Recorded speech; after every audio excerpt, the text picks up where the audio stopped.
And we are live. Okay, good morning.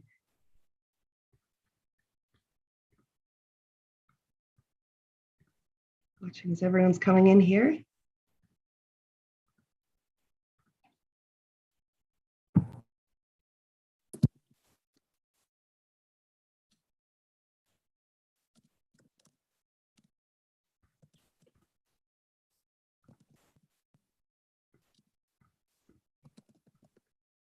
Sam, do we have everyone in the meeting yet? Yes, there's nobody in the waiting room and we are live. Okay, wonderful. Thank you so much. Welcome to all the reporters on the call. Really glad you could join us today. Just a reminder, to mitigate any echoes, please keep your phone or your computer muted until you're ready to raise your hand for a question. You can type questions in the chat or use that raise hand function, and we'll take questions at the end from the press. But first, turn it over to Commissioner Grove. Great, thanks, Alicia. Good morning, everyone. Steve Grove here, Commissioner of DEED, joined with my colleague, our Director of Research, Angelina Nguyen, and we're excited to share April's jobs report with you all. We have continued to see strong growth in Minnesota over the last month, and in fact, record-breaking growth. Our unemployment rate has now ticked down 0.3 of a point to 2.2% in April. It was 2.5% last month, as you'll remember. That's the lowest we've ever had in our state. We are literally at the lowest unemployment rate in the history of Minnesota, or at least since we started keeping track back in 1976. And the good news is that unemployment rate has gone down because people are getting back into the market. So more and more job seekers are out there. More and more people are finding jobs. Our labor force participation rate went up as well from 68.1% to 68.3%. So we're glad to see that continued northward trajectory on people out there engaging in the economy, finding jobs. Spring is always a time of strong surge for Minnesota. It's a time when new businesses can take flight with the weather improving, and you see a lot of people falling off unemployment insurance from the winter. But this year, we're seeing that more and more. And again, these numbers are seasonally adjusted. So there's real, I think, reason for optimism in these numbers today. 11,900 new jobs in Minnesota. That's a 0.4% increase over the last month. That outpaces the US, which saw a 0.3% increase. As you recall, we had about 13,200 jobs in March. So these kind of six-figure job number growth rates have been really great to see over the past several months. We've talked a lot about how growth coming out of the pandemic has been lumpy and uneven, but over the last few months, it has stabilized a bit. We've seen continued increase in the metrics that matter, more and more people starting businesses and building businesses, which is a positive place to be. You know, big picture, as you all know, we lost about 417,000 jobs in that first few months of the pandemic, a pretty stunning drop. And we've now since gained back about 329,000 total jobs, or 79% of the jobs that was lost then at a seasonally adjusted basis. And really, the only reason we haven't gained them all back is we have a historically tight labor market. We have about 2.7 jobs open in Minnesota for every one person searching for them. The demographics of our state have long predicted a challenge as it came to our labor market, and employers are struggling to find workers across the state, despite the fact that you're seeing the growth here. We are seeing some positive outlooks in certain industries that is worth highlighting. Growth in manufacturing last month was up 1,800 jobs. Leisure and hospitality, which is a huge market for us, of course, in the spring and summer months, is up 2,700 jobs. That outpaces the average. Again, these are all seasonally adjusted numbers. Construction did take a hit, down about 1,000 jobs this month. We're not entirely sure why that is, because construction has been one of the stronger industries in the state. We suspect in talking to businesses, it might have something to do with supply chain challenges and material costs. And, you know, obviously we're waiting to see how the Fed's hike in interest rates will affect the Minnesota economy. I'll say it's too early to tell, broadly speaking, what those moves by the Federal Reserve are doing in Minnesota's economy. You did see, I think, at a nationwide level, a little cooling last month, or at least leveling out of the growth. Minnesota did not see that same cooling as these numbers would indicate. But of course, we're watching it very closely and talking to businesses and workers every day about the conditions they see in our economy right now. We continue to see wages go, wages actually, strike that. Wages this month, first time, actually did not increase at the same pace that they have. Hourly wages for private sector workers decreased about 51 cents in April of 2022. Over the year, of course, wages are up quite a bit, about 2.2%, but the wage growth is slowing down a little bit. Inflation is still rising, of course. The CPI, which is, of course, a national number, rose 8.3% over the year. So consumers remain pinched at the marketplace, given the wage increases are outpaced by inflation. And they're outpaced by inflation in Minnesota a little bit more than the national average. I think that's something worth highlighting here as well. We see, again, an unemployment rate that's at 2.2%. The national unemployment rate last month did not drop. It stayed the same at 3.6%. So we're a good point below the national average. As always, we want to highlight the disparities that exist in our economy because this growth is not happening equally across all groups in our state. On the 12-month rolling average, you see the Black unemployment rate at 6.7% compared to a white unemployment rate of 2.8%.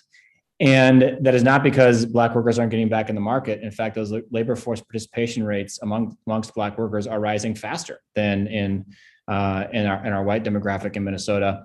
The same is true for our Hispanic market as well. So this is something we're paying a lot of attention to. We're obviously in the final days of a legislative session where the governor and his team across state agencies are advocating for a whole host of priorities that keep equity at the center of what we're doing.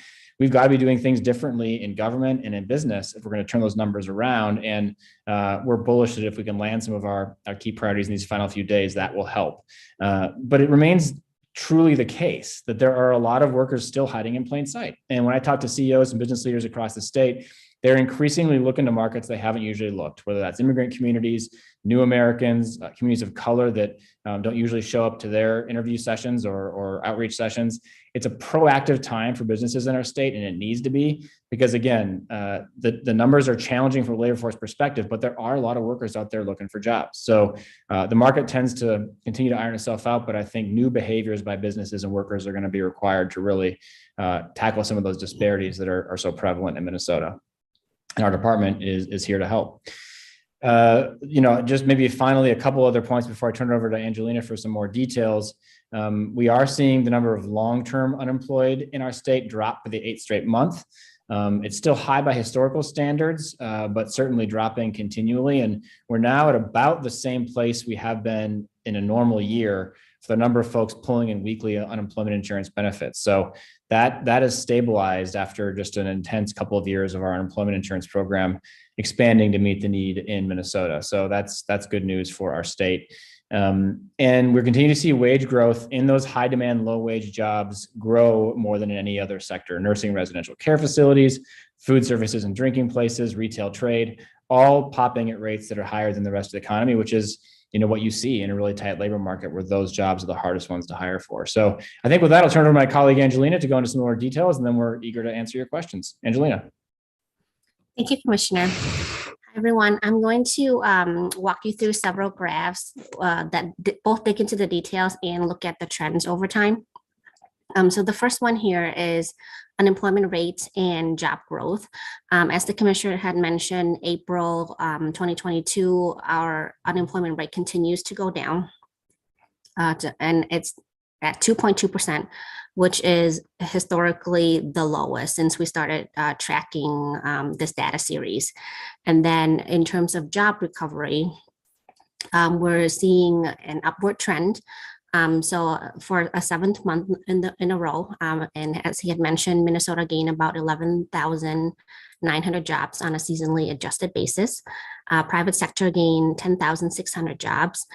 So we have recovered as a state 79% of the jobs that we had lost at the beginning of the pandemic. Next slide, please.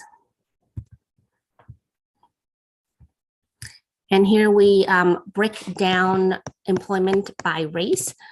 So the green bars that you see is the unemployment rates, the 12-month moving average for Black workers, Hispanic workers, and white workers. And the blue bars measures the change in labor force participation from the beginning of the pandemic till now. So the shorter both bars are, the better. So as you can see, recovery has been uneven for each group. Black workers and Hispanic workers are doing worse than white workers.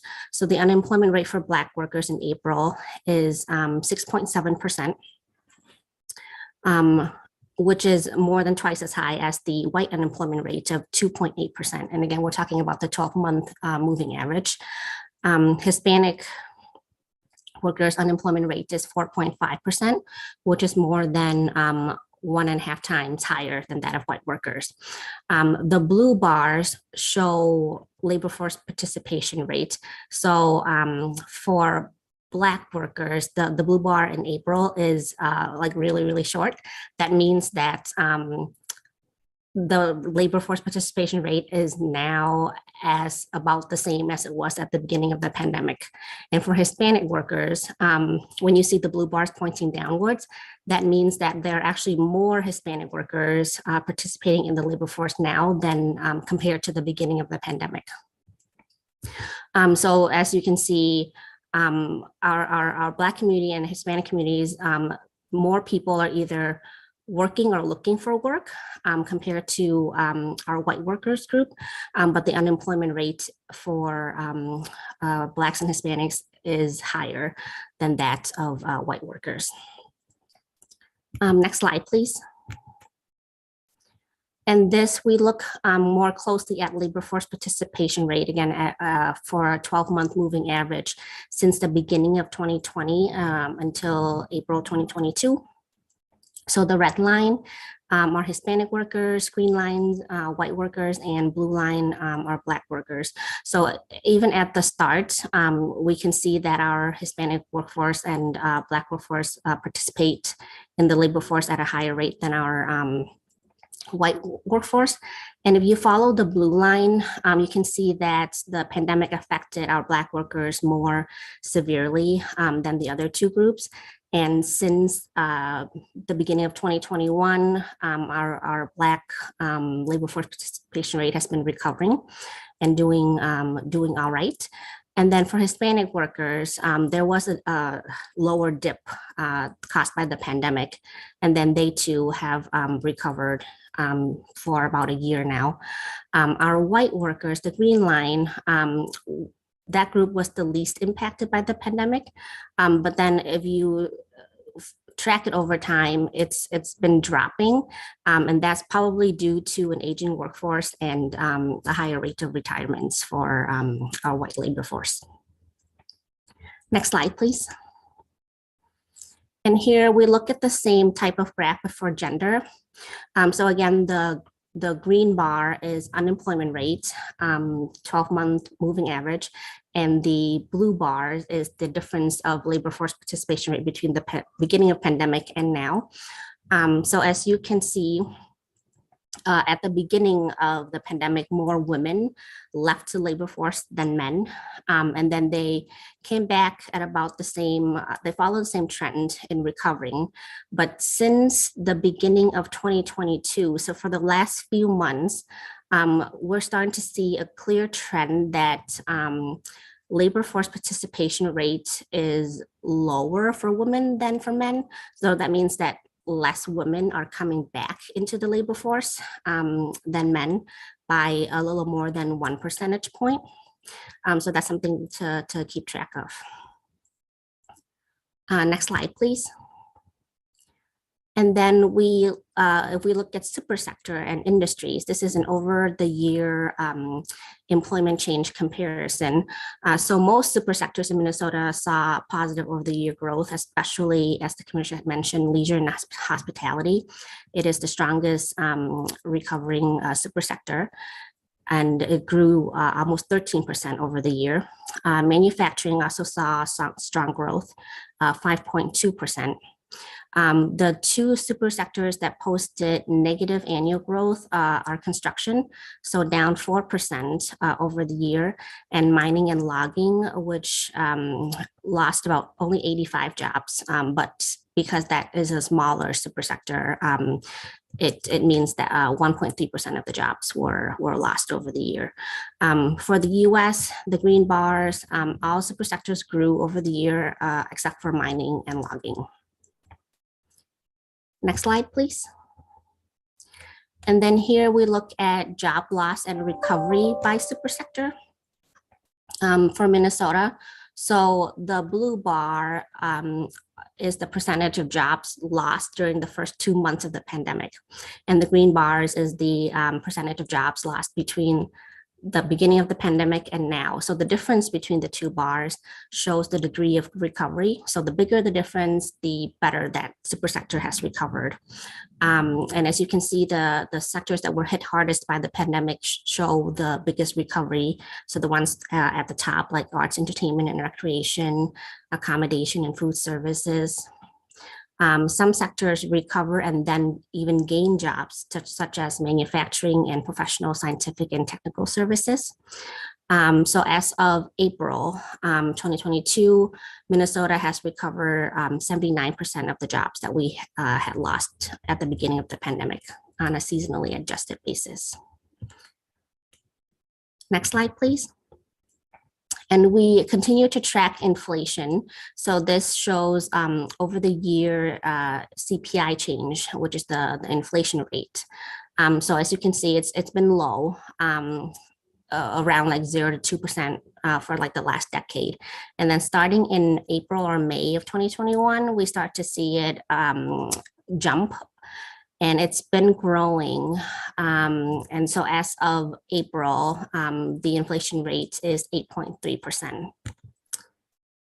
Next slide, please. So we compare wage growth and inflation for April. So the green bar is the inflation rate every year. So we're looking at the last 10 years. And then the blue bar is the wage growth every year. And the line is the dollar amount of actual earnings per hour in the private sector. So as you can see, the dollar amount has been going up and steady. And for 8 out of the 10 years, wage growth in Minnesota has been much higher than inflation, except for 2021 and 2022, we started to see inflation jump drastically and wage growth slow down a little bit. And that could be due to a number of factors.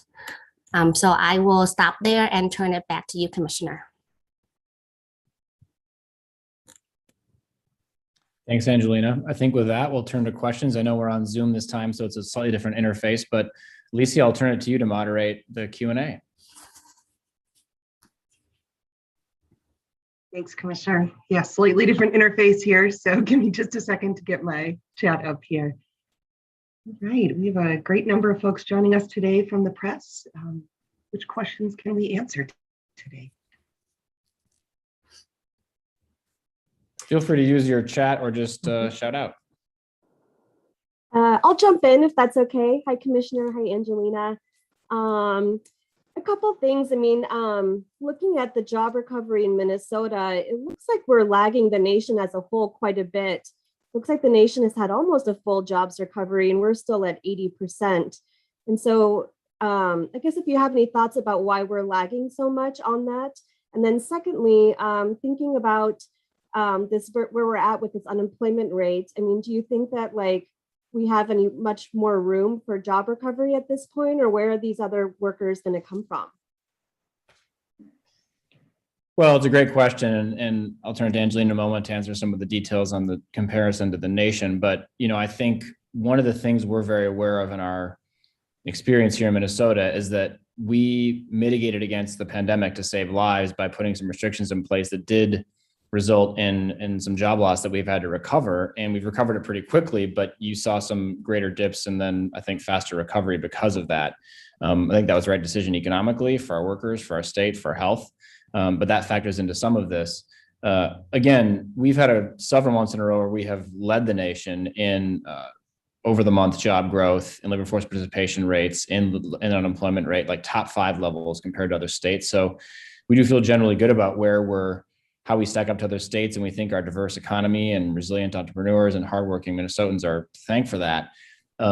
But to your broader point, there's a very real concern in Minnesota on our tight labor market. It is worse here than in other places. I mentioned before, 2.7 jobs for every one worker. That number nationally is 1.7 jobs for every worker. You had a lot of workers in Minnesota who retired early, and given that their portfolios weren't as thwacked as they were back in the Great Recession, you didn't see people sort of not being able to retire early if they wanted to. You see immigration numbers dipping considerably. That's always a concern that we track very closely. We want those immigration numbers to be good. Many of you are familiar with our Build What Matters campaign at joinsmn.com. We're aggressively marketing our state across the country to let people know that this is a place to come and live and build a business. It has one of the best business environments of any state in the country by almost any metric that you look at, but we need to be more aggressive and market that to others. And again, I think that labor market, it's one of those components where we ignore the labor that hides in plain sight at our own peril. And we ignore looking to communities that businesses might not traditionally look at our own demise. So we have to be doing that. One of the things our agency is trying to do is provide a bridge between businesses and labor pools they might not usually look at, because it's hard for a smaller business in particular, if you don't have a large HR staff, to understand how to access, different communities, different languages sometimes. We have an Office of New Americans that we want to codify in state government law at the session right now. We're advocating for with our friends in St. Paul. And we have a lot of workforce programs that really keep equity at the center of them. There's still a lot of friction in terms of the jobs that people are taking and where they're taking them. We're seeing people not just leave their jobs, but shifting industries, and that takes time and takes energy. We think in Minnesota, one of the biggest trend lines we want to encourage there is people to move into technology jobs, because they are the jobs of the future that pay the highest, and they exist in every single industry. So you'll see us advocating for that. But it is this labor shortage, to your point, Kavita, that is the big challenge for us. It is the number one focus of our department. It's what we have to be honed in on, and businesses and government have got to work together to tackle it. So Angelina, do you want to add anything to that from your perspective? Yeah, you're right on. I think it's the we need workers in Minnesota. I wanted to clarify a stats. I know it was confusing. So when we look at over the month change, Minnesota has been growing steadily in terms of jobs recovery, and on par, the rate of growth is on par with the US. We are a very seasonally affected state. So we, over the month numbers, look at are seasonally adjusted to account for like seasonal differences.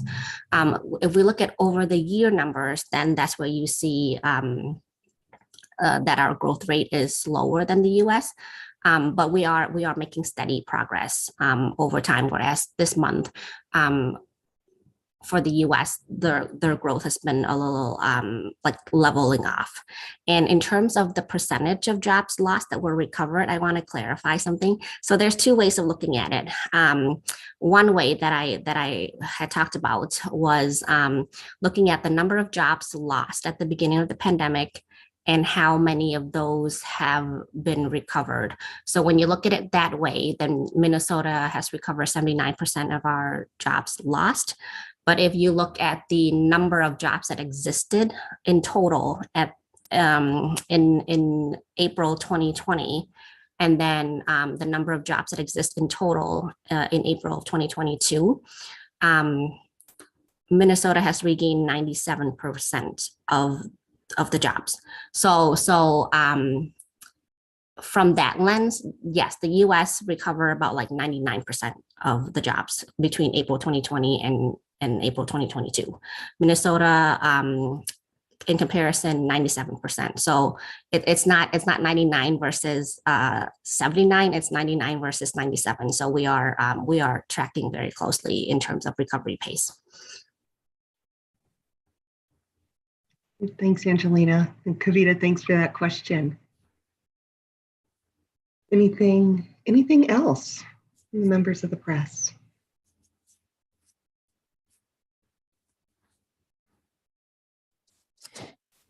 Can I jump in with one more follow-up? Thanks for clarifying that, Angelina. I'm just wondering how our labor force participation or recovery compares to the nation. Are you seeing that like maybe because maybe we had more older workers that our labor force participation is slower to recover compared to the nation? Because I think that the nation, and I might be wrong, we might be closer to a full recovery of labor force, but it seems like Minnesota still has some more room to go there. So for April, our labor force participation rate continues to go up, even though it's historically low because we have an aging workforce, but it's still going up. So it's currently at 68.3%, whereas for the US, we saw a slight decline in labor force participation rate. And let me look at the number here. I can certainly email you, or maybe Orion can help me look up the. I think we were down 0.2% as a nation in labor force participation last month to 62.2%. I don't know if that's the number you were searching Yes, for. yes, thank you. Yeah. Yeah, so the US lost, or labor force decreased by 363,000 workers. I guess what I was asking was like, I mean, if you look at since the beginning of the pandemic, the 100,000 plus workers that left the labor force, are we slower to get some of those workers back than the nation as a whole? So not looking at the month to month change, but kind of looking over the whole span of the pandemic. Can I follow up with you on that, Kavita? Then I will send you the stats. Of course, thank you.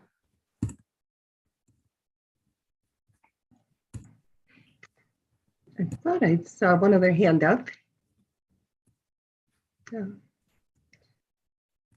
then I guess anything else you can say about this historic unemployment rate? Are you hearing from employers that it's especially tight, or are they still, seems like the jobs numbers are still okay every month. We're showing some steady growth. So I don't know, what are you hearing from employers about, the difficulty in finding workers? Does it sound like it's like the hardest it's been? We've been talking about a labor shortage for a year. So more than a year now. So are you getting, hearing that it's getting worse? Yeah, good question, Kavita. And I'm sure all of you are talking to business owners as well. I mean, I'll tell you what we're hearing because we do engage with so many companies across the state. It continues to be a tight labor market. We heard about, from the very first day I was in this job 3 years ago, this is what we heard about as well. So there was labor force shortage, of course, that predated the pandemic. Our economy is going through a massive transition. Companies are figuring out how to automate in new ways and at new paces than ever before. Our birth rates are slowing. Our immigration rates as a nation have taken a huge hit over the last 4 or 5 years in particular. Of course, that's federal policy, not state. But we're hearing a lot of businesses say they're optimistic for the summer, but labor force remains the challenge. I was in Brainerd a few weeks ago with a collection of resort owners who are more bullish on the resort season this summer than they've ever been. But it is that labor force issue and immigration in particular that they are worried about. So we continue to work with our federal delegation in Congress and the Senate on some of those policy components. Minnesota has always been a state that has been welcoming and effective, I think, at immigration. And we've seen our numbers drop off pretty significantly in the past 4 or 5 years. So that's a big component of it. I think that, again, the disparities that exist in Minnesota economy, you're just going to keep hearing us talk about that because it's so important, not only to who we are as a people, but where our economy is headed. This is where the growth is coming from, is in people of color coming to our state and growing in Minnesota. And we've got to continue to ensure that we are welcoming them and lifting them up in our economy and empowering them to start new businesses and hire other new immigrants and other leaders as well. So we are hearing tight labor market from people. We're hearing optimism as the spring comes. You always hear that. The increase in in-person gatherings is getting people excited. We're today helping partner to bring VCon to Minnesota, a unique event, the first ever sort of global NFT conference that's happening at US Bank Stadium, where we've got about 10,000 entrepreneurs coming to our market to connect with each other and with Minnesotans around this new economy. So we're trying to do some innovative new things to draw new talent to the market because that labor force challenge remains in every single industry the challenge that we face. And of course, it's tied to multiple components of our economy: childcare, transportation, housing. So governor's budget has a lot in that to be excited about. We're fighting for that in these next few days. We hope to have more to share there soon that'll give us some optimism, but it's going to take government and business working together on this to get it right.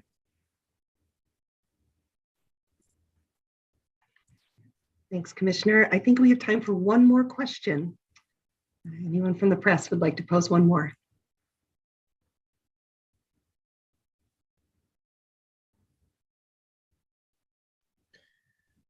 Okay, well, thank you all for joining us this morning. We're excited to share this news, and we remain hard at work. You deserve a Department of Employment and Economic Development that's going to focus on these challenges for our economy. And that's what we're doing every day here at DEED. And we just appreciate your coverage, and happy to answer any questions offline if you didn't get your question answered today. So thanks everyone, and have a good rest of your day. Take care.